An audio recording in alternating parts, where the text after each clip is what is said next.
Well, folks, you're very welcome today to our AGM. It's been 9 months since our last AGM. Time surely does truly fly by. First, may I give a very warm welcome to our speakers. We have the Department of Agriculture, Environment and Rural Affairs Minister, Edwin Poots, MLA, and we also have Chairman of the Northern Ireland Assembly's Agriculture, Environment and Rural Affairs Committee, Declan McAleer, MLA. Thanks for coming. You're both very welcome, and we look forward to hearing from you in the early part of our AGM. The format for today will be, we will start, I'll outline a wee bit of the vision for the future and what we've been doing in the last year, and then we will have Edwin Poots, Minister Poots, to give his address, and then Declan, and then we will have questions which will come in via the question and answer function on your devices. First of all our attendants and our apologies are already notified to UFU headquarters. So it's great to be here again. I'd much rather been meeting you face to face, but unfortunately the situation we are in today, we have to do it virtually. But again, thanks to Edwin and to Declan for coming. In the past 9 months, we've had a good working relationship with all three of us, I think, fair to say, battling in the same direction. So thanks for coming today, and also thanks for a listening ear throughout the past year. You know, I never really wanted to be a virtual president, but Zoom has been a steep learning curve for us all, especially for myself. It was quite interesting in the early days watching members, support staff, i.e. their wives or their children, getting their husbands logged on or muted or things like that. The dress attire also has been very interesting. The sight of our very own big Andy McAleer in a string vest should be enough to strike fear into any DAERA official. NIA, however, took the biscuit, with officials appearing as if they had just been dragged out of the bed backwards. We started this year as disaster loomed as COVID wreaked havoc with our markets. We worked hard with our auctioneers to plot a path to keep our live sales going. Support packages were required across the sectors. Support was given to beef, dairy, sheep, pigs that lost money going to Cranswick because of the COVID outbreak, cull sows, poultry, broiler breeders. We had a hard-won fight for wool, horticulture, potatoes. We still have a few problems with last year's potato scheme. And indeed, in 2021, the problem is worse with regard to processing potatoes, suffering total market collapse. We're also having issues with some catering eggs. In the autumn, we had huge issues with DAERA authorisation, but at the last minute, we managed to secure a derogation. In my speech last year, I started with the injustice of the 2017 Northwest landslides and flooding that affected 226 farmers from Drumahoe to Strabane. Thankfully, I can now announce that our Minister has agreed to sort out this injustice. Another issue top of the agenda last year was the thorny issue of tackling the scourge of TB rates in Northern Ireland, which have been going on for generations. Our department seemed to be content to do the same thing for decades and expect a different result. I know from speaking to our farmers, many of whom are in mental torment with this awful scourge, that they demand action and want rid of TB. I have now reached the place where, due to our department's inaction, I am seriously questioning if they have that same resolve. We need actions, not words. I move on to Brexit, and I'm still looking for the farmer that the day I was elected as Deputy President some 5 years ago said, "You'll be very fortunate, it'll all be sorted out long before you come in." I would like to find him and hold him to that word, because we're just right in the middle of it. We have been dealt a set of controls wholly disappropriate to the risk to the EU single market. We need major renovations to the Northern Ireland Protocol. Our farmers feel left behind as there has been no grace periods applicable for them. Our farms in Northern Ireland should be treated as dead-end hosts to protect our internal market. Mechanisms need to be set up to sort out problems in a timely manner as they arise. Where legislation can't be changed, flexibilities must and should be found. The EU are trying to make fools out of Northern Ireland farm businesses with no recognition of our unique situation of our whole island integrated supply chain. We were promised unfettered access to our UK and EU markets. Due to the EU not being in a place to consider flexibilities, there has been no clarification as to whether Northern Ireland farm produce can avail of EU third country trade deals. This must be forthcoming. The Northern Ireland pedigree sector has been devastated. And I'll give an example. United Auctions Spring Bull Sales, 2017, 107 bulls from 45 exhibitors. 2018, 109 bulls from 43 exhibitors. 2019, 120 bulls from 37 exhibitors. And this spring, 4 bulls from 3 exhibitors. This doesn't feel like unfettered access to me. The sheep sector, which historically bought a lot of mainly blackfish ewe lambs across the water in Scotland, this trade has been wrecked. We needed a grace period. Yes, Europe will say we had 2 years of a transition period, but we knew where we're coming from. We didn't know where we're going to. We moved straight from one system straight into implementation. For example, a neighbouring farmer for myself, one of his strands of business, and he's been doing this for 37 years, is importing 350 to 400 blackfish ewe lambs every year. Out of that, he takes his own replacements and sells the rest. Due to him losing this very important part of his farm business, his son, who is at home farming with him, he was telling his son to go look for another job. That is how this is affecting our farms in Northern Ireland. But it's not all doom and gloom. I, for one, am excited about our future. As we look forward, we need to supercharge our industry in a sustainable way. We need to work out where we need to get to and how we are going to get there. Recently, an independent review of our future strategy has been commissioned, with Sir Peter Kendall taking up this role. We as a union will play our full part in our industry's future strategy review, but the proof of the pudding will not be in a report. It will be in how we can implement the recommendations. We need to add value growth along with volume growth. We need to increase the trust in our food. We are proud as farmers to sell 75% of the food we produce outside our province. We feed over 10 million people. We need to be open, transparent, and tell our story better. Recently, there has been intense lobbying to get common sense into our climate bill. We must view and increase our commitments to our environmental responsibility. Our livestock sector is not up for sale. There are 20 billion people in the world undernourished, and we will not have it on our conscience that we didn't use our resources and temperate climate to do all in our power to feed them. We will not participate in carbon leakage. The environment needs to be viewed as an added enterprise on each and every farm in Northern Ireland.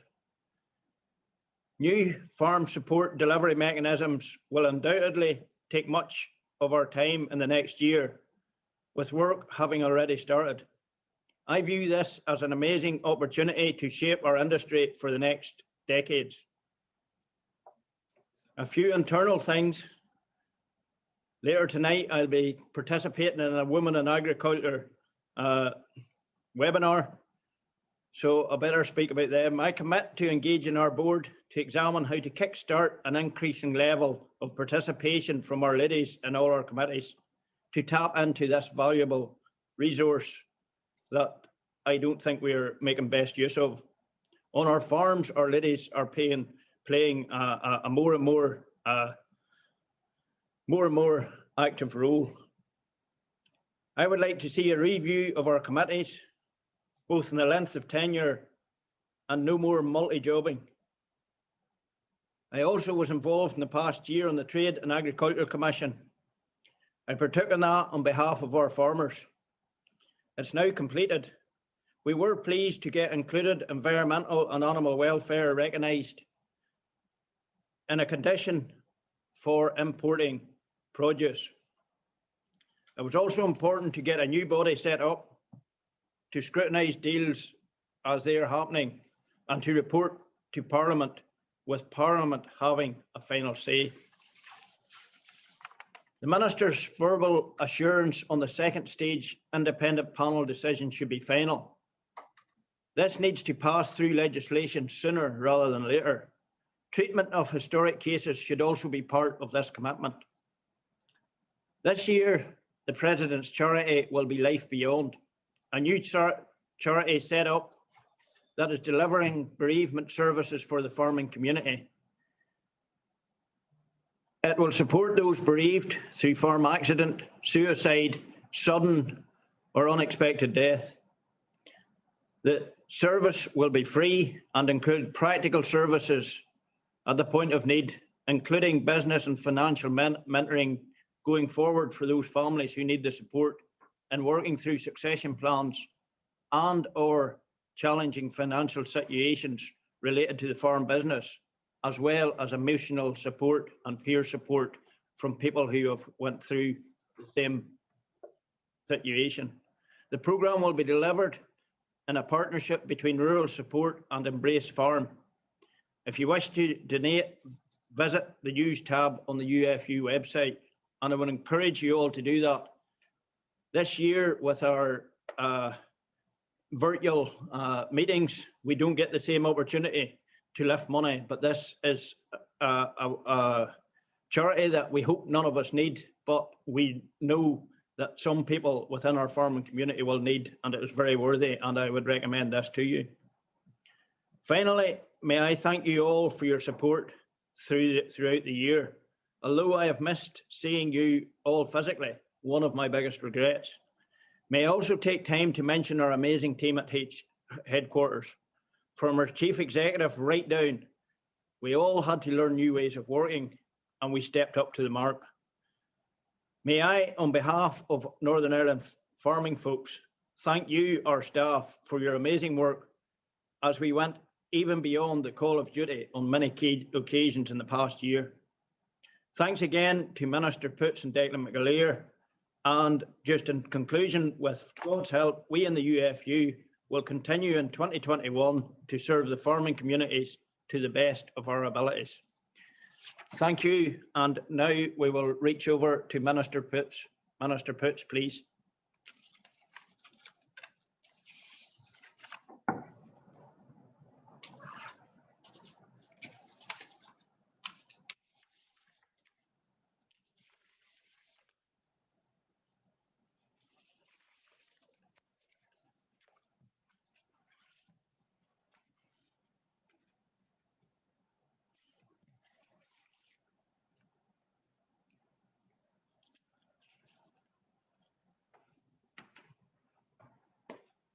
We're waiting for connections to Minister Poots.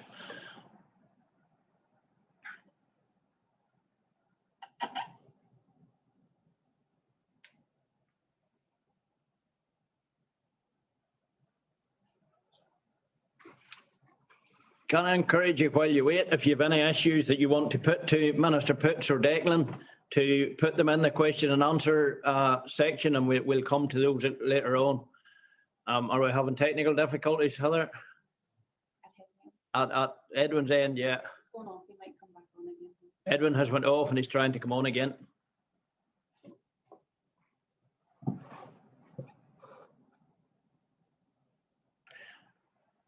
We'll give it 1 minute, and otherwise, Declan, we may well rejig the agenda and bring you forward if. Yes. Yeah, we're waiting. We're just giving Minister Poots another minute to see if he can rejoin the call.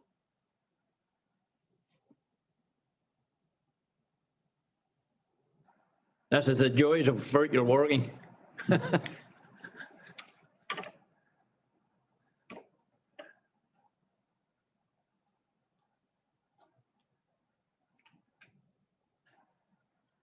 Declan, if you're available, I think we'll just go on and start with you, if that's all right.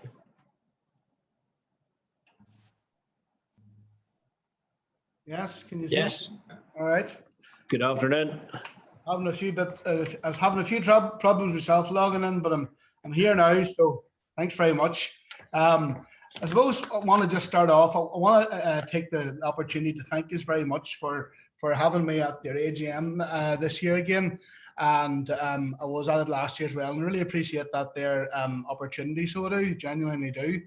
And I think with the backdrop of the COVID pandemic, there were very unprecedented times we're in, and obviously this is reflected in the format, the online format today, and indeed last year in July it was in the Econ Centre up outside Lisburn.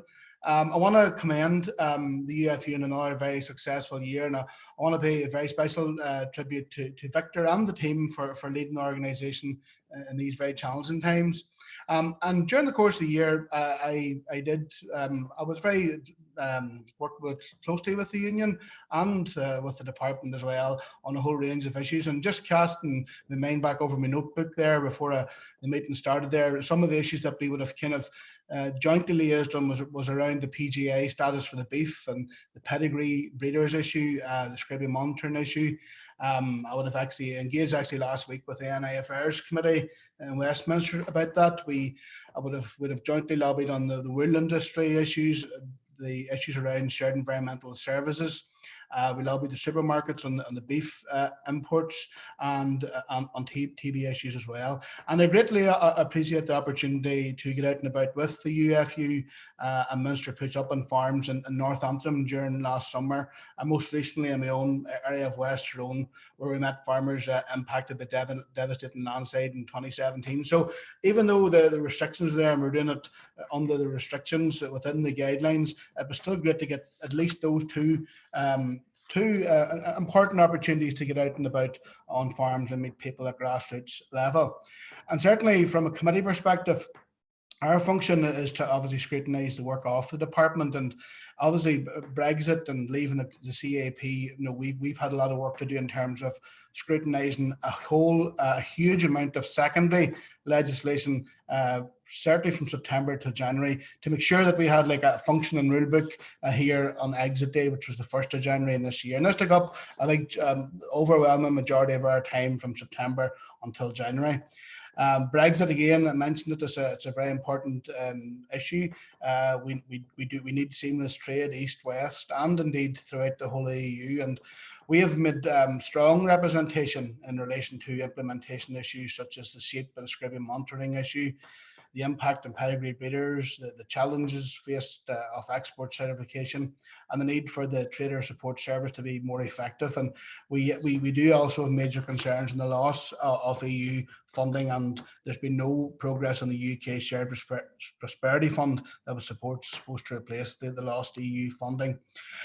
We in the committee, and indeed in my own party as well, we're very supportive of the minister's bid for the 25 million COVID intervention scheme. The committee issued a call for evidence to stakeholders, which we collated and submitted to the department. And we also lobbied strongly for support for the sucklers, sheep, poultry, pigs, culled sows, and the wool industry. And a lot of that was done in conjunction with the UFU as well, who have their finger on the pulse, the use of the fingers on the pulse of what's needed in the farming community.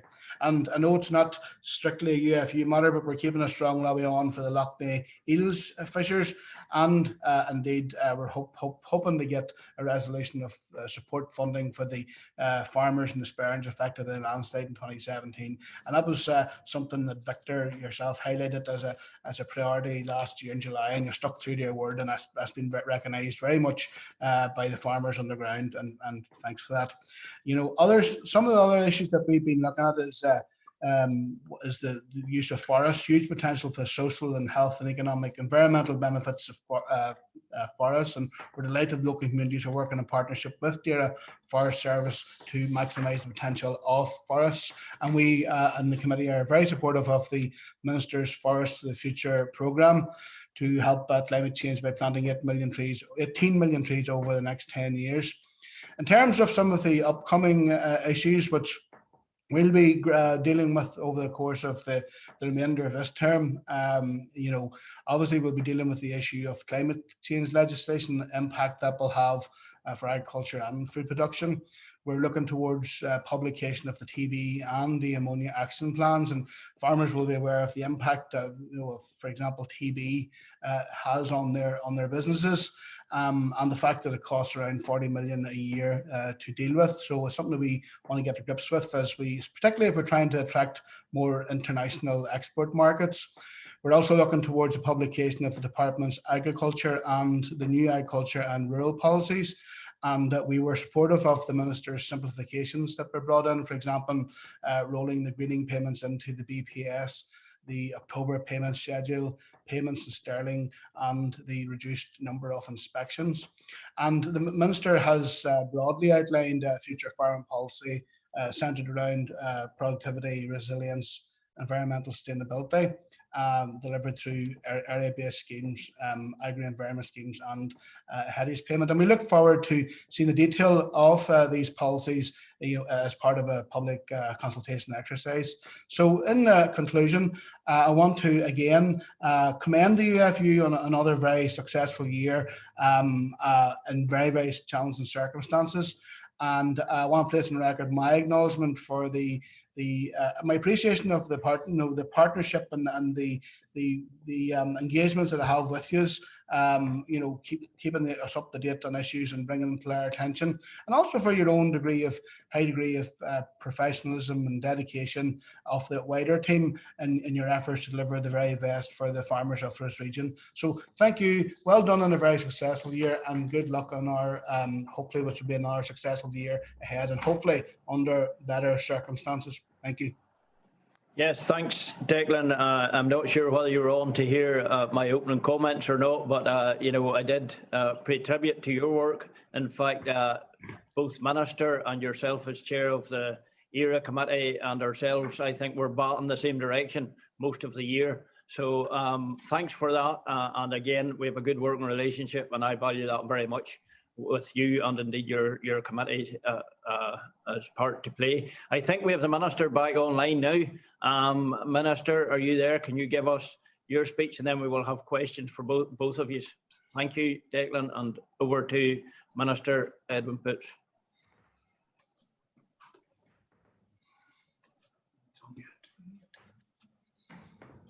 Hello? Yes, you on air now, Edwin. Can you both see and hear me, Victor? Yes. Mr. President, and ladies and gentlemen, thank you once again for the kind invitation to join you at your AGM. Count it a privilege to be back at this year's event. I guess it's safe to say that it's been a pretty unprecedented 9 months since the last AGM, and we faced many challenges, both individually and collectively, personally and in business. I want to start by congratulating and thanking the farming community for its contribution in response to the pandemic. The farmers and growers, their families and farm workers, all of those who work in the industry have all pulled together to keep one of the most important products on our shelves, and that is food. And this has demonstrated once again both the resilience of the farming community, value for local agri-food industry to our society. I'd also like to commend the UFU presidential team and office bearers for their efforts on behalf of the industry over this past year, for their ongoing constructive engagement as we have worked together to support those hardest hit as a result of the pandemic, but also as we've looked to the future, starting the process of developing policies that will help foster a productive, profitable, resilient and sustainable industry that will be to the benefit of all. As today's event is taking place during Beef Week, it'd be remiss of me not to take a moment to mention the collaboration between UFU, including Sam Chesney's UFU's video on the benefits of eating beef, and the LMC in this very important initiative. Our Northern Ireland grass-fed, quality-assured beef is a high-quality product produced to world-leading environmental and animal welfare standards and should be promoted and celebrated at every opportunity. And whilst there have been many challenges and disruptions over the past year, I'm particularly pleased to note that during 2020, total farm income, our net profit for the industry as a whole increased by 34%. This was very much needed, and we want that to continue to grow in a sustainable and a sustained way. But while the headline figure looks good, I recognise that businesses supplying the food service and hospitality sector have had a very difficult time and are still not out of the woods. And whilst market prospects at the minute are broadly positive for most sectors, the increase in input costs does take a little of the shine off this. So throughout the pandemic, I've been meeting regularly with industry representatives and stakeholders to understand the nature and extent of the financial losses. And this has enabled me to secure £25 million from the Northern Ireland Executive to support these sectors and farm businesses hit hardest. This was the most comprehensive package of support made by any UK administration to help support the agriculture and horticulture industries and make a contribution towards offsetting the losses incurred. And to date, almost £23.5 million has been paid out to approximately 11,500 farmers and growers across the dairy, beef, sheep, potato, pig, poultry and ornamental horticulture sectors. We've also recently announced financial support packages worth over £1 million for wool producers, up to £2 million for pig producers who have been affected by a dramatic fall in the price of culled cows since May last year, and for those affected by the Cranswick closure. And these schemes will be open in the early summer, and more details will be announced at that time. Along with my officials, I continue to meet with industry stakeholders on a regular basis to discuss their concerns, and I'm very aware of the ongoing impact that the lockdown has had on the egg and potato producers supplying hospitality and food service sector this year. So I've given serious consideration to their position. I'm pleased to announce that today I will introduce a support scheme to help affected potato growers. This will be a significant contribution towards addressing their verifiable losses, in many cases for the second year in succession. And as we're now starting to return to normality, and as the economy recovers, there will be opportunities for agri-food and the rural economy, and my department will do what it can to support businesses to make the most of emerging opportunities. Although my primary focus has been on mitigating the worst effects of COVID-19, I've also maintained a strong desire to address other key issues of importance to our industry. Since coming into office in January 2020, I've been acutely aware of the difficulties faced by farmers in the Northwest who suffered from the extreme weather events of August 2017. And I recently visited the Glenelly and Killen River catchment areas as a guest of the Ulster Farmers Union to meet affected farmers and see at first hand the impact of the landslides, erosion and deposition. Although most of the damage that took place in the Glenelly and Killen River catchments, a much larger area of the Northwest was also affected by that heavy rainfall and the flooding that ensued. And I want those farmers to receive support as well. So I'm very pleased, therefore, to announce today that £3.5 million has been made available by my department for a support scheme to compensate the farmers who were directly impacted. Farm businesses who made a force majeure application in 2017 following the flooding will be eligible to apply for a very simple scheme with minimal bureaucracy. And I hope to have legislation in place and be ready to progress this by the summer.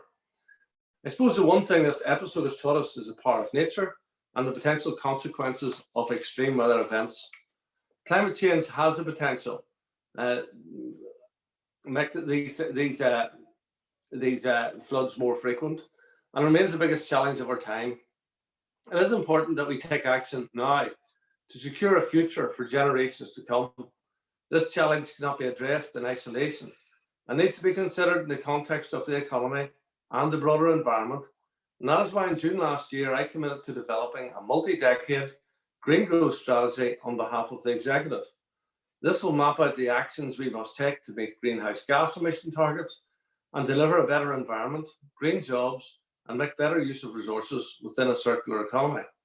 The strategy is being progressed under the oversight of the ministerial group, which I chair, and co-designed with the partners in other government departments, local government, and the private, voluntary and community sectors. The green growth approach will be used to transform Northern Ireland to a low-carbon economy, whilst protecting our natural assets. To reflect the scale and scope of this and the need for a collaborative design approach, this will be done in phases.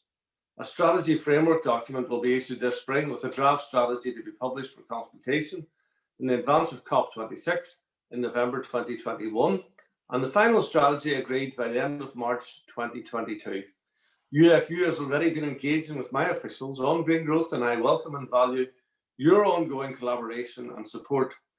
And in parallel with the green growth work, I'm bringing forward a Northern Ireland Executive Climate Change Bill in line with the new decade new approach commitments, and aim to complete its legislative passage within the life of this current Assembly mandate. The UK Climate Change Committee published its advice on what would be Northern Ireland's fair contribution to the UK's net zero emissions target. And this indicates that Northern Ireland must reduce its greenhouse gas emissions by at least 82% by 2050. Now, I know that some people might think this lacks sufficient ambition. However, in every scenario for achieving UK net zero that the Climate Change Committee has examined, Northern Ireland simply could not get to net zero gas emissions by 2050, let alone by 2045, as some are suggesting, without having a massive negative impact on the agri-food sector. That agri-food sector that is employing 100,000 people, has a turnover of some £5 billion, and is responsible for around 15% of employment in Northern Ireland. And it is therefore incumbent upon us to ensure that we make our contribution to climate change in a very positive way, ensuring that the UK does meet its net zero emissions, whilst ensuring that the agri-food sector can carry on. We cannot afford to have a 50% reduction in our beef and dairy sectors without having an unmitigated disaster across rural areas, across rural landscapes, and across rural homes right across Northern Ireland. And I would encourage other political parties to back the bill that I bring forward. If they wish to amend it, we can discuss amendments, but we can deliver real, significant, and positive forward movement on reducing carbon and the impact of climate change without destroying an industry. I want to implement legislation that is right for Northern Ireland, that's evidence-based. And I certainly don't want an outcome where we simply export our problems to other parts of the world, such as South America, as that achieves nothing in terms of tackling climate change and only damages our own well-being. And that's why the outcome of local consultation and the evidence from the expert and independent UK Climate Change Committee have informed my proposals for a bill that will be fit for purpose. We must also do so much more in creating a robust scientific baseline for what agriculture already contributes to the sequestration of carbon. I have directed more focus to this area of work, and in particular dedicated research and development. Farmers are part of the solution, not the problem, as some would suggest. We need to strike the right level of ambition and credibility to secure broad buy-in. The same can be said for our future agricultural policy. Northern Ireland now has a unique opportunity to redefine its agricultural policy for the first time in almost 50 years, with the aim of developing a framework that is better suited to local need and one that will underpin long-term sustainability within the industry.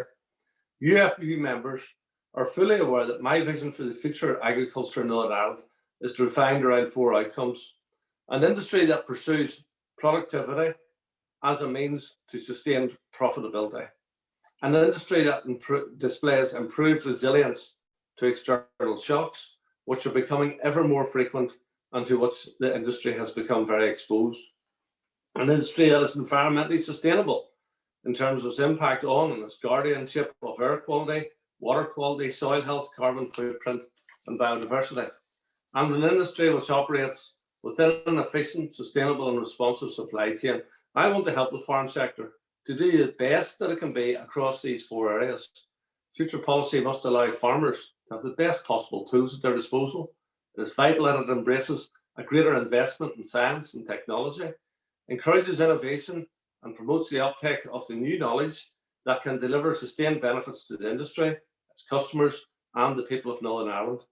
Looking to shape of a future support regime, I see a role for a simplified area-based income support safety net, set at a level which doesn't blunt innovation or productivity. I'd like to see it embracing some of the recommendations of the Sustainable Land Management Strategy, using soil analysis and management techniques to optimize the value of nutrients on the farm and derive maximum economic and environmental benefits. I see a role for coupled support, targeting particularly for suckler cow and breeding ewe producers. This does not mean a return to the old coupled payments of the past. We need to explore how coupled support can be designed to drive better economic and environmental performance and not just use it as another means of allocating payments to farmers.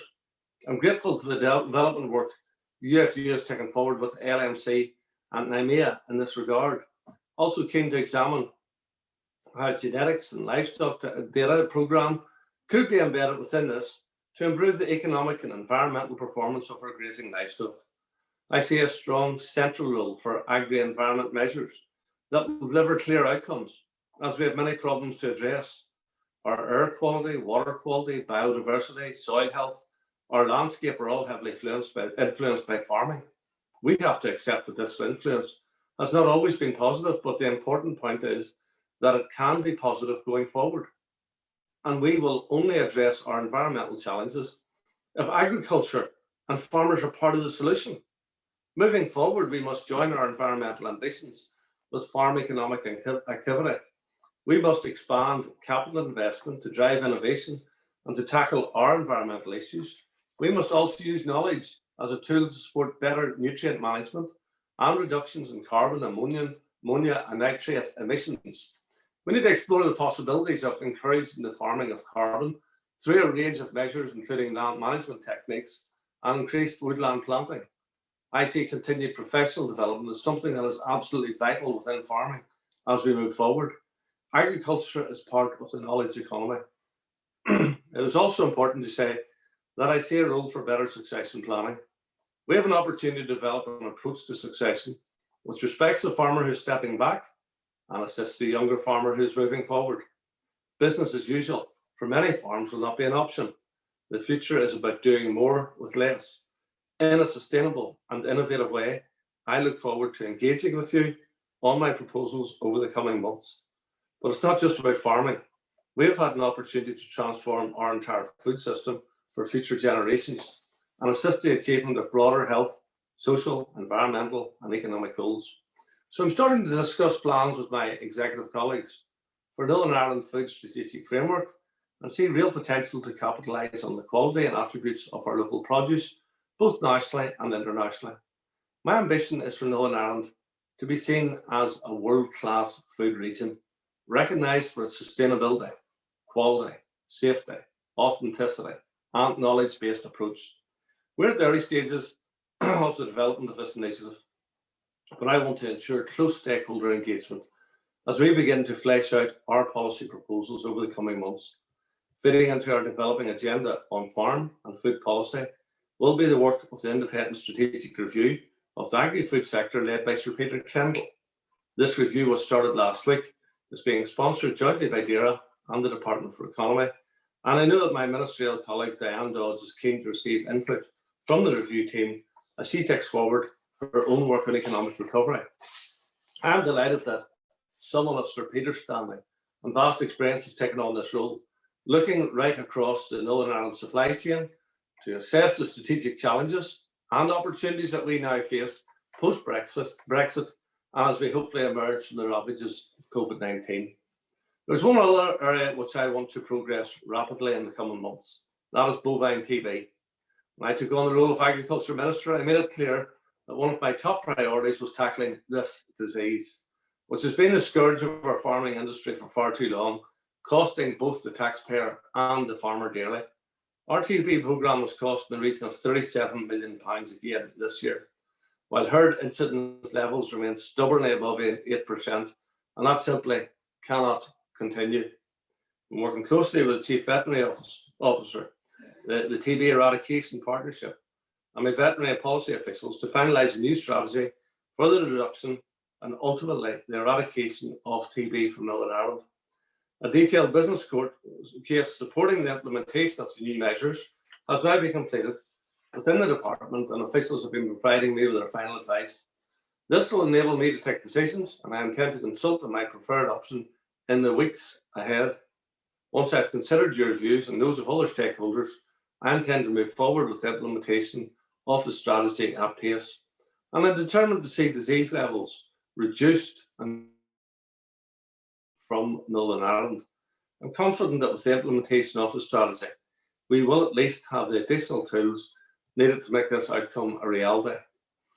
Ladies and gentlemen, the past year has been extremely challenging, and I can assure you that the next 12 months will be equally demanding, but hopefully in a more positive way, as we collectively work towards maximising the opportunities that will present themselves as we emerge from the pandemic, enabling us to promote and support a vibrant future for Northern Ireland's rural economy and farming businesses. In closing, I want to thank you all again for your ongoing support in our vision of sustainability at the heart of a living, working, active landscape valued by everyone. Thank you, Mr. President. Thank you, Minister. Whenever you hear a speech like that, the question comes to mind, what do you do in your spare time? Because there's quite a lot on your inbox. But we appreciate the announcements you made today in response to our lobbying. I won't pull them out one by one, but we really do appreciate any movement on that. There's a lot of questions in the inbox. You were scheduled to be with us until 2, Minister. Can you spend any more time? There's 140 of our council registered on here today. Is 2 o'clock the deadline, or have we any more time?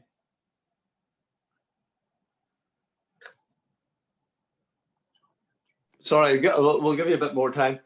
What time is it now, Victor? It's 1:45. Oh, yeah. Well, sure. We have a lot of questions. And are you on a time scale, Declan, or are we okay to run over by 15 minutes?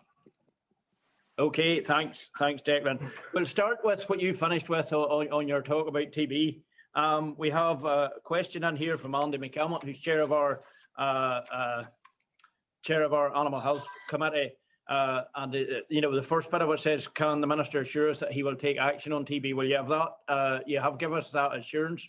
I think we as farmers have been so long listening to words that nothing short of actions will satisfy us anymore. We need actions.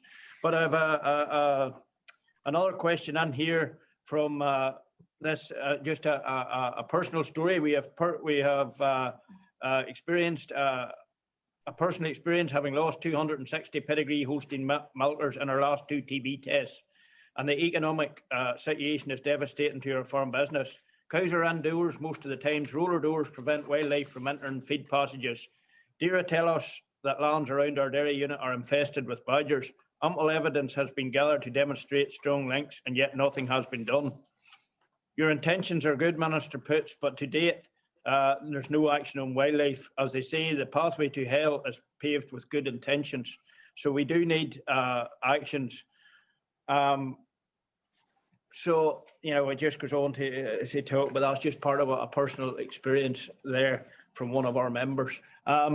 Robert, I see Robert Huey on the screen. I don't know, Minister, whether you want to ask him or not, but we really would need, we won't believe it until we see actions, but we really want to hear it from the both of you, a firm commitment and some sort of a timescale on something to happen. Well, I've indicated from the outset, this is something I want to drive forward. It has been frustratingly slower than I would have desired. COVID has been a bit of an interference as well, and indeed the issues are arising out of the protocol in terms of veterinary personnel. However, there has been substantial progress made in recent months, and we are on the cusp of launching the consultation, and that will lead us to then passing the legislation and moving forward in this. But I give you my assurance that piece of work is going to continue apace. Robert, if you want to give any more update on it. No, to all here. When we started down this road, shortly after I became Chief Veterinary Officer 7 years ago, I wouldn't have believed that we wouldn't be doing more by now, and I can only apologise to everybody for that. You'll remember this was kicked off by Minister O'Neill, Minister McAleer. Then we had the hiatus with the Assembly. But I can assure you that Minister Poots has kept me to my mettle since he came in. And I do understand this. You know, behind every animal disease outbreak, there's a human cost, not just financial. And that's important for us all to realise and keep in mind that this is farming families who are suffering at the back of this. And whenever anybody thinks that we're not trying, that's what we're trying to do. It's about people. On wildlife, there is a list of options being put to the minister. The minister will decide. Then we'll ask you for your opinion, and we'll do that quickly because I know what I can hear, more talking and no action. We'll keep the talking to a minimum, and we'll get to the action quickly enough. But there are big decisions here. There are just generational decisions and things will change. Things have to change. And I'm looking to the farming community to help me when we get there to implement those changes. Thank you for that. We will do our part as a farming community, but we will not stand by much longer and wait for decisions. We need action on the ground. Declan, you mentioned the TB in your speech, so I'll not come to you with this question, but we thank you and your party's support for that intervention that's needed. You did mention that in your speech. The next question, maybe I will address to you, Declan. There's two sort of questions. One directly from Wilbur Main. Why is your party supporting the private members' bill on climate change going through the Assembly when no rural needs assessment was done? And do you agree that net zero by 2045 will have a huge impact on rural communities, especially family farms? The other part of that came from Campbell Tweed, and he thanks you, Declan, for progress in the ANC bill in recognition of the disadvantage of living and farming in hill areas with remoteness, higher costs and a harsher climate. It's widely recognised that climate and environmental issues, and my screen has went blank, sorry. Sorry, my screen has went blank on me. Climate and environmental issues must be addressed. However, the mechanisms from the Climate Change Private Members Bill currently in the Assembly does not allow for proper environmental evaluation of key issues or the financial or social consequences. So as the promoters of the bill, are you happy to reduce the livestock industry dramatically to the detriment of our grassland and agri-food industry? And just on that question myself, if we go down the route, and I'm not suggesting that we ever do, of reducing livestock in Northern Ireland, the first place the livestock will come off will be the most unproductive areas. That will leave our hills undergrazed, and we will come in their next question to one about the Mourns and what happened there. But over to you, Declan. Thanks for that, Victor, and thanks for the questions. I think in relation to that, the private members bill and that has been put forward, I think it's important to note that this is a framework legislation. It's effectively a skeleton as such. And I think it's really important that the likes of the UFU and all of the stakeholders robustly engage in the whole scrutiny process of this here. I think that's absolutely crucially important, because one of the things certainly I wouldn't stand over is any sort of unfair or unmanageable targets being imposed upon the farming community. So I think it's absolutely crucial that farmers are involved in the co-design and the co-production of these climate action plans, which will be produced on a 5-yearly cycle, and of course will have to be approved by the executive and the assembly.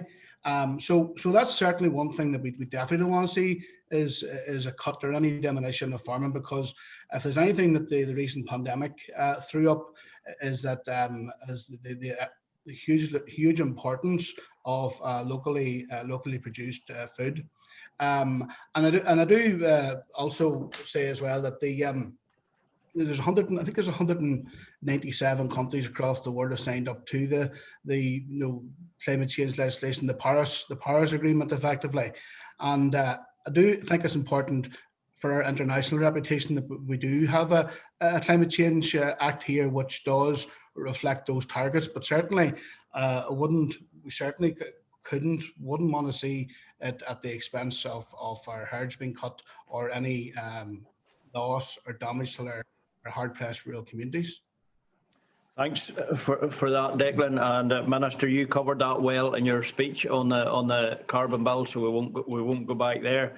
The next questions are regarding the awful events in the Mourns at the weekend, and indeed there's an invitation here from our Hill Farming Chair, Nigel McLaughlin.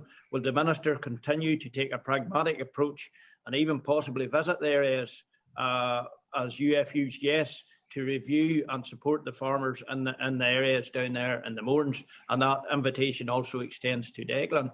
I know that we in the UFU are going down there this evening to meet some of the farmers there, along with Jim McAdam from Ulster Wildlife, who has a wealth of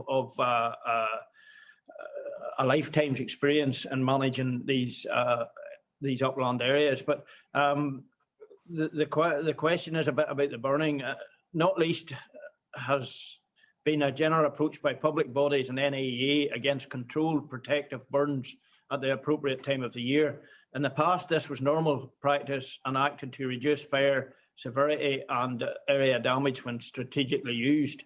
The call by RSPB to ban this practice is unlikely to be of benefit, as people who engage upon damaging fire creation, like the recent one, as people who cause such fires have no regard for wildlife, environment, property, or indeed legal constraints.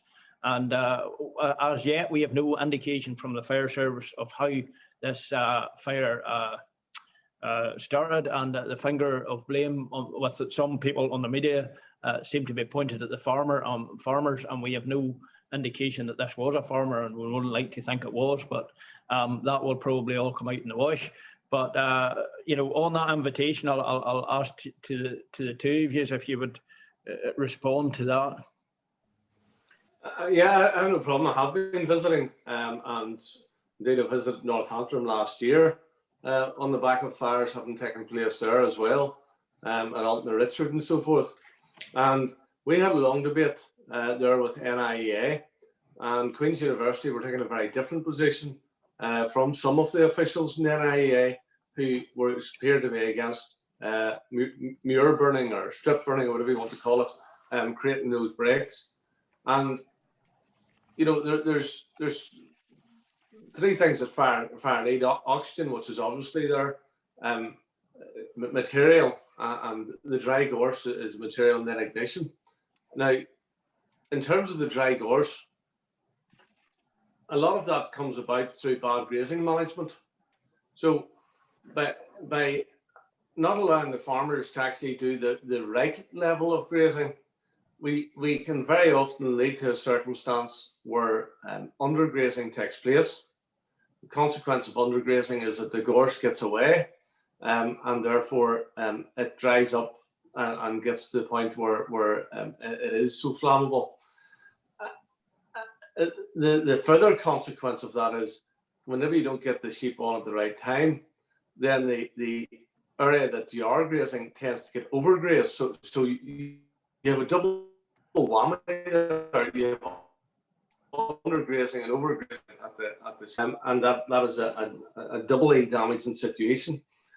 The nonsense about not allowing the fire breaks only leads to whenever some of this gorse gets lit, is it just spreads and spreads and spreads uncontrollably.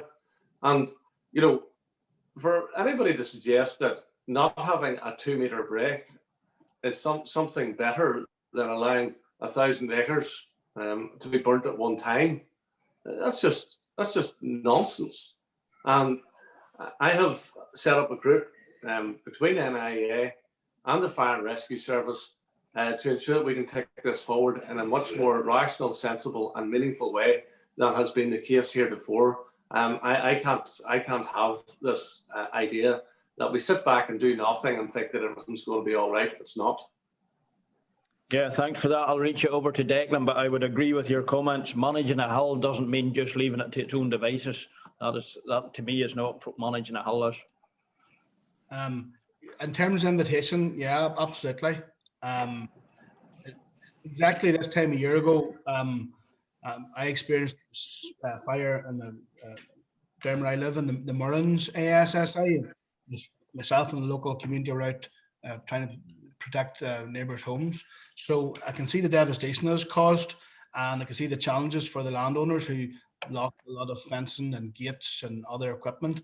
And also the Moorlands is just right beside me here, and the whole richness of that biodiversity has not nearly restored at all. So yes, absolutely, and whatever we can do through the committee to highlight or keep any pressure on with any of the agents or whatever, it's an open door. Yeah. Yeah, thanks for that. We'll move on. This question's for yourself, Minister, and it comes in from a couple of people, and I'll probably read it out from put in from Pat McKay, who's Pat's our chairman of our Beef and Lamb Committee, just recently elected, and also a similar question in from Sam Chesney, our outgoing chair. But Minister, firstly, thank you for your good work in office on behalf of our Northern Ireland farmers. Very much appreciated. On the question of financial support to the suckler, beef and sheep sectors, you recently hinted that help may be directed only to marginal areas of Northern Ireland, presumably leaving lowland farms to their own devices. In view of the very detailed study by Anderson's on the sector, is it really your thinking that lowland suckler herds, mainly family farms, will survive and work into the environmental challenges we now face without direct help? Okay, on that there, that's not a preconceived notion that I have. I was throwing that out there for a discussion and debate, because we need to have a qualitative debate as to how we spend the 300 odd million pounds that we have to support farming. And I'm sure that 300 million pounds is well spent. And that is why I'm resistant to the ANC issue, for example, which I know you've been debating amongst yourselves. Because if I give more money to ANC farmers, I can only do that by taking it off other farmers, and therefore the lowland farmers who actually have a lower level of income than the LFARS would be disproportionately affected. But on this particular issue, as we look forward, and that's why I want to debate on this, I think sex semen is a bit of a game changer. So a lot of the livestock that we're currently selling out of Northern Ireland is going in the form of calves, and that's going to continental Europe. And as sex semen becomes more and more used, and there's less and less Holstein calves available, there'll be considerably greater numbers of calves coming from the dairy herd. Now, people can have a further debate if that's a good thing or a bad thing, but whether it is or whether it isn't, it is a reality that there is going to be a greater availability of drop calves, which will end up on our beef farms across Northern Ireland. Consequently, then we have to ask the question: if we have higher numbers of animals coming through that way, do we need as many suckler cows? And that is a question then that has to be debated. And is the size of the suckler herd sustainable? And then if you go to the further part of that there, the hills, they're in a situation where they can only do sucklers and sheep in reality, where the lowland has greater options for beef finishing, for dairying, and for cereal growing, as well as beef and sheep. So I'm just throwing this out here for a debate, because I want there to be a debate. I haven't any inclination towards going down that road, but I want to have a full and meaningful discussion on it, and I'm sure that it'll be quite a vigorous debate you might have amongst yourselves in the Ulster Farmers Union on it. Yes, thanks, Minister Poots, for that. Yes, certainly, and as I said in my speech, the new approach to support will take up a lot of our time in the incoming year, and we need to get to a better place, and all options need to be debated and conclusions reached on those issues. But thanks for clarifying that it's not a policy. You're setting it out there to create and start the debate. So thanks for that. Maybe a smaller question on it, but it's to do with agriculture workers' wages. You have stated your intention to abolish the Agricultural Wages Board. The UFU support you in this, and we will be engaging with DAERA in the pending consultation. There appears to be opposition to your intention based on safeguarding agricultural workers' rights. We would be interested to hear your thoughts on the likelihood of your proposal passing through the executive. And I'll maybe put that to both of you and ask both of you to be brief, because we have another couple of big topics to go. Okay, on the wages board was established when there was no minimum wages or anything like that there. we're in a completely different situation. It was something of its time. It isn't required anymore. It doesn't exist in other sectors. So it is another one of these bodies that isn't required, and I don't see that we should be expending money and time on it. The workers, whenever we hear that the biggest challenge is actually getting workers on our farms now, and therefore the lower levels of pay are very, very seldom used in farms nowadays. Yes, thanks. Declan, over to you. Comment. Yeah, I suppose that we have, obviously we got briefed on this in the committee, and as a party we have had some engagement with the unions on it, and we'll be taking the view, and again it's within our own party policy as well, that we would support the retention of the AWB. Certainly from the unions and ourselves see it as an important collective bargaining mechanism to protect the rights of particularly vulnerable workers. Bear in mind, that around 70% of people are from beyond these shores who come to work here. So that would be our position, is just a different perspective on it. Yeah, thanks, Declan. We'll move on quickly to the B word that has occupied a lot of our time, the Brexit. And there's several questions in here. I'll try to make a resume of some of them. In this. And by the way, that last question came from Robert McCoy, or McCloy. Mervyn Gordon, first of all, who's chair of our dairy committee. Mixed storage and milk. Can the minister reassure local dairy farmers that the Northern Ireland Executive and DAERA is doing everything it can within its capabilities to seek clarity with the European Commission on mixed storage and milk, namely to access EU trade deals and relevant market support? He also has a question on milk contracts, which is more specific, and we'll pass on some of these questions that we can't get to after the webinar, and we'll get answers by. That's one, and then we had one from one of our older members, and I'll maybe cut it down a wee bit too. In your statement, this is from Jim Riddle, one of our older members in the UMA direction. Minister Poots, in his statement, as recorded by the Irish Farmers Journal, said there are more inspections being carried out in Belfast than there are in Rotterdam, the main port in Europe.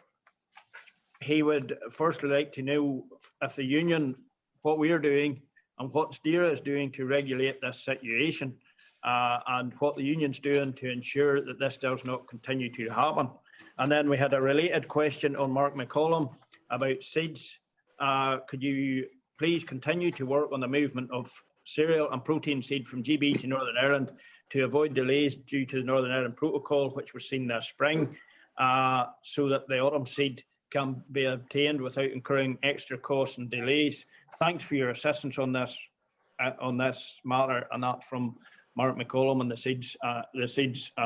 cereal scheme. There was a bit of that question directed at ourselves. We on the union have been raising this at the highest level.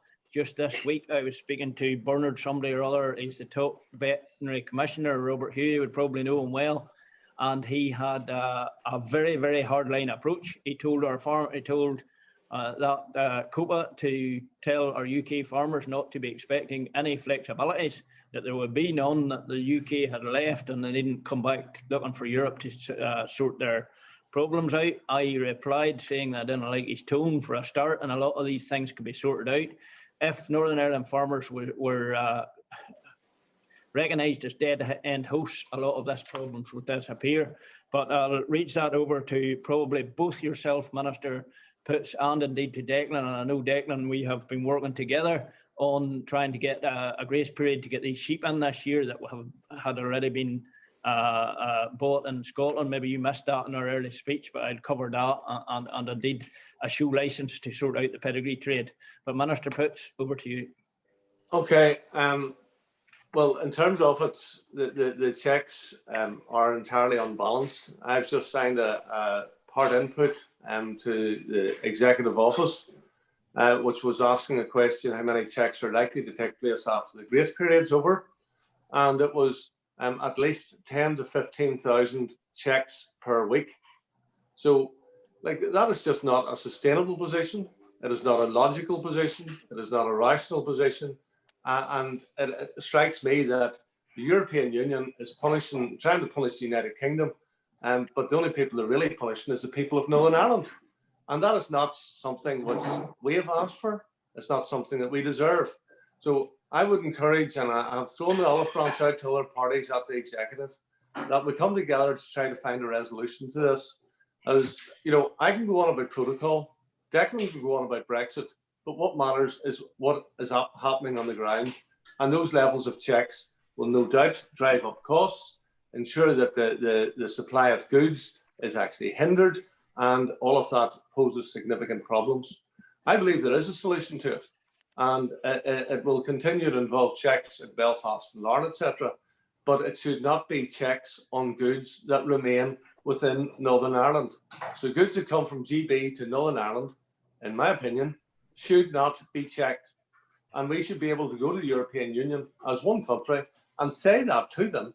Northern Ireland is posing absolutely no risk to the integrity of the European Union's single market for goods that is ending up in Iceland or in your corner shop, or trees that are going to be planted in County Tyrone, or indeed hedges that are being planted in County Down, or the livestock that has been moving across for centuries.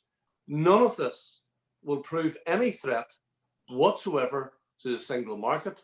And therefore, if you wish to have checks to stop goods from Great Britain entering the European Union, we will facilitate you in doing that. But this nonsense of having all of these checks, more checks, by the way, than there is between Russia, Belarus, Ukraine, Moldova, Albania, and all of those countries into the eastern part of the European Union, more checks than all of those put together. You know, this just cannot go on. It is not reasonable. It is not rational. And we really need to have our Assembly standing up for Northern Ireland, our executive standing up for Northern Ireland, and coming together to have that issue discussed in a much more positive way than is currently the case. Can I bring you back, Minister Poots, just on to the milk question and the mixed origin and what we can do there? Yes, we're working on that. There's been numerous engagements with the relevant authorities on it to ensure that it comes to be the case and transpires. Thank you. Declan, over to you. Yeah, as the Minister says, we have different views about how we arrived at this position, but I think we all agree that we do need to get the issues resolved. And this is something that certainly that I had been highlighting, and indeed no later than last week, I met Simon Hoare, the head of chair of the NI Affairs Committee over at Westminster, to highlight the very issues about the experience by the pedigree breeders and the sheep. And I do believe that and I'm hoping that we believe that there should be some sort of veterinary agreement reached, you know, between the UK and the EU that would help resolve this here. That's something I think that really needs to be addressed, and you know, you have that in Norway and other places there. So that's, I think, would help resolve a lot of those issues. And I know the pressure that the department's under, because we do get frequent briefings from Robert and the team, and they're under fierce pressure. So it's something that, yes, we will continue to push. And indeed, whenever I met Simon last week, or sorry, the week before, I also mentioned the meeting that we had with yourselves, Victor, as well, recently as well, where a suggestion that if you didn't have a veterinary agreement reached, that you could have some sort of arrangement whereby if the product wasn't going to leave the north, that you know, that effectively that could be avoid having been checked.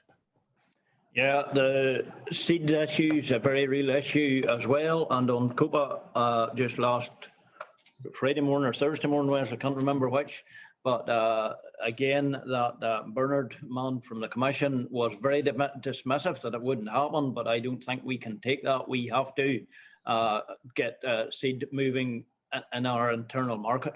And I would urge you just to continue on the lobbying efforts there as DAERA. In the interest of time, we'll maybe move on. There's another question on those dreaded 3 letters, RHA, and there's been several questions come in on that. The first one is from John Watt, and John, firstly, may I apologise to you for in our annual report, you have been somebody else's name's put in as your chairman, your vice chair's name's put in as your chairman in our annual report rather than yours. So apologies for that, John. But you're chair of our Rural Enterprise Committee, so you would be interested to hear the Minister's views on the recent consultation which proposed to close the RHI scheme in Northern Ireland. The UFU have questioned many of the figures and assumptions underpinning the consultation. Our position has been vindicated by the recently published independent report by Grant Thornton. This report provides evidence that some of the assumptions and calculations used by DFE may have led to errors in the conclusions reached on both previous tariff cuts and in many of the conclusions reached in justifying the closure of the scheme. Just a wee subsequent part, we have 2 or 3 questions in from Joe Martin, but one is the suggested closure of the Northern Ireland RHI scheme will force a complete return to fossil fuels. This will undo the 7% emissions reduction delivered by RHI. How do you square this with the climate change proposals going through the Assembly, as these 2 proposals are diametrically opposed? And I'll maybe ask both of you to just do a short comment on the RHI and what your views on the scheme is. Well, in terms of it, I have written to the DFE Minister expressing my concerns around the issue on carbon reduction and the return to fossil fuels. And therefore, I am not a fan of going down the route that is being proposed or suggested. But nonetheless, I am one voice in the executive, and the rest of the executive seem to think differently on it. So I note that the judicial review has one leave to actually happen. And I think we'll watch that with comfort and be maybe conscious of that, that anything we say doesn't become sub judice. But as Environment Minister, I recognise the good that came about from the Renewable Heat Initiative. And it was regrettable that the first couple of years it ran out of control. I think the initial cut probably brought it pretty much into line, and that was accepted by the court. I think the second cut was extremely harsh and unwarranted, and that shouldn't have happened. And it was remarkable that the Secretary of State couldn't pass any other legislation, but he could rush this piece of legislation through. Thanks. Over to you, Declan. Well, just briefly, obviously, the consultation just closed there, April 9th of April, and obviously those are being worked through. But I do believe that I think the position taken certainly by ourselves, and I think it was actually sort of the executive too, would be to have a compensated closure of the scheme.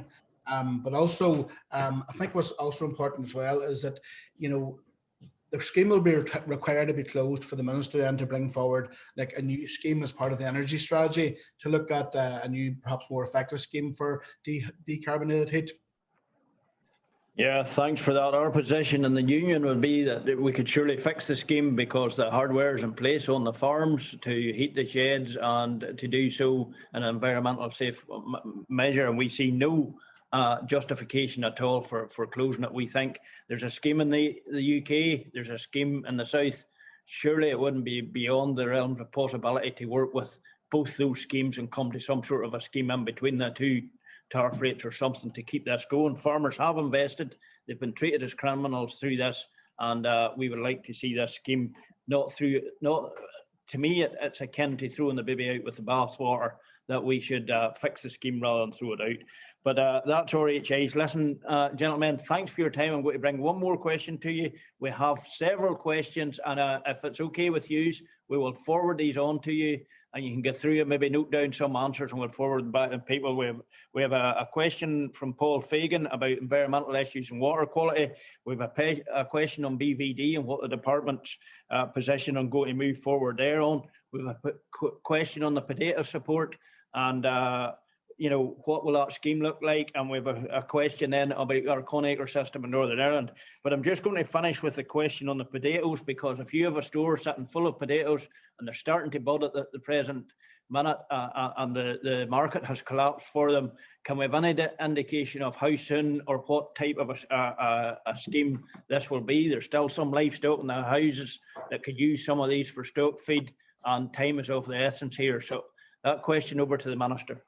It'll be rolling out within the next number of weeks, and in terms of engaging with the farming community on the scheme itself and identifying the scale of the problem and the response to it. So that will be rolling out. So approval has been given to actually go ahead with a scheme.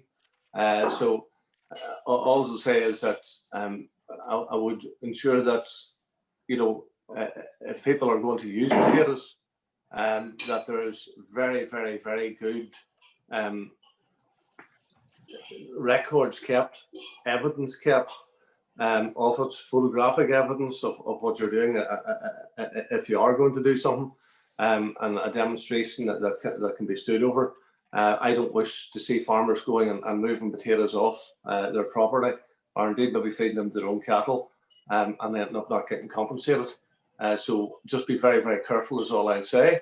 To farmers, there will be a scheme, there will be support, and there's an opportunity maybe for putting these into silos for mixing with silage, given that we're just about to start the silage season.